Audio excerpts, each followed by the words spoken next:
Dans cette vidéo, on va voir différents spectres de deux types d'impulsions.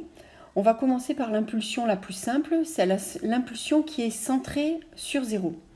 Je la dessine. Donc on a une impulsion, donc on est en temporel, hein, c'est important. Donc on a une impulsion qui est centrée sur 0, donc qui va de moins tau sur 2 à tau sur 2, et d'amplitude A. Avec les notations qu'on a utilisées en TD, ça donne I, A, tau de t. Et sa transformée de Fourier, on l'a calculée, c'est un sinus cardinal, A fois tau, sinus cardinal, pi f tau. Donc ça, c'est ce qu'on obtient. On va pouvoir tracer les deux spectres. Donc tout d'abord, le spectre de module. On va prendre le module du sinus cardinal et ça va nous donner un sinus cardinal redressé. Donc le spectre, c'est en fréquentiel. Donc on obtient le sinus cardinal redressé en faisant bien attention aux deux informations qui sont importantes à porter sur le dessin, c'est-à-dire l'amplitude du lobe principal qui vaut A tau et les endroits où ce sinus cardinal s'annule, c'est toutes les fréquences F qui sont multiples de 1 sur tau.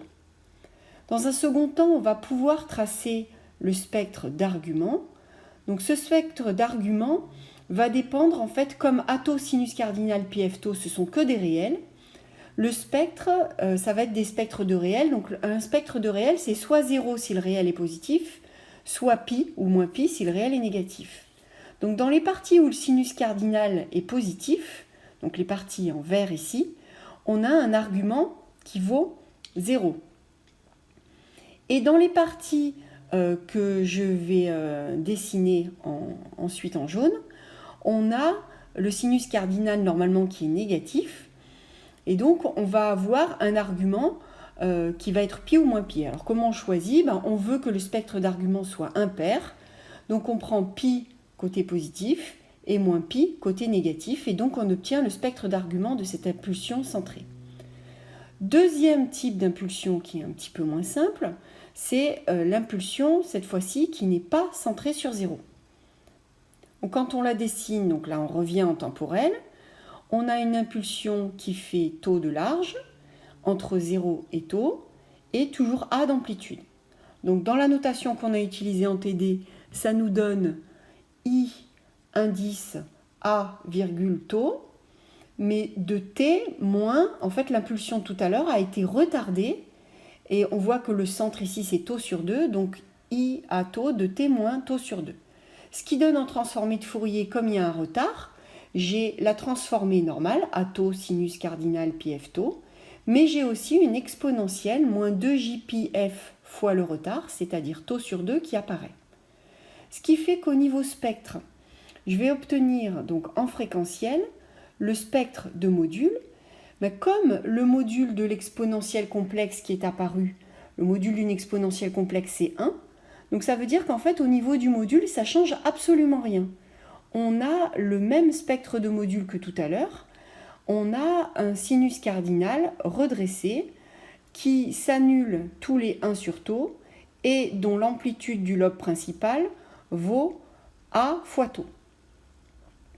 Donc ça, c'est le spectre de module. Par contre, en ce qui concerne l'argument, donc c'est là où ça commence à devenir un petit peu plus difficile. Comme on a deux parties dans la transformée de Fourier, on a la partie avec le sinus cardinal. On a vu tout à l'heure que l'argument, c'était soit 0, soit pi. Bon, ou moins pi, mais on va faire simple, pour l'instant on va prendre pi. Et on a la partie exponentielle, l'argument de EJθ, c'est tout ce qui multiplie J. Donc ici, ça fait apparaître moins pi f tau, puisque j'ai simplifié les deux. Et ça, c'est une équation de droite, puisque c'est f la variable, qui passe par 0.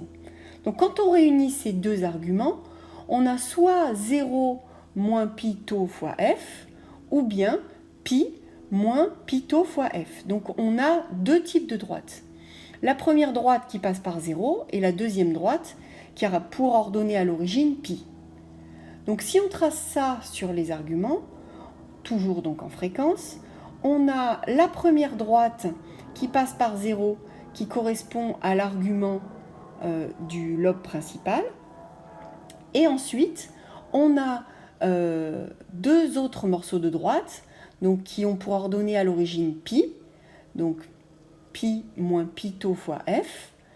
Et de l'autre côté, bon, c'est là où en fait on peut considérer que l'argument c'est moins pi, et donc ça fait moins pi tau fois f, et donc ça donne la droite. C'est toujours l'objectif, c'est de rendre le spectre d'argument impair.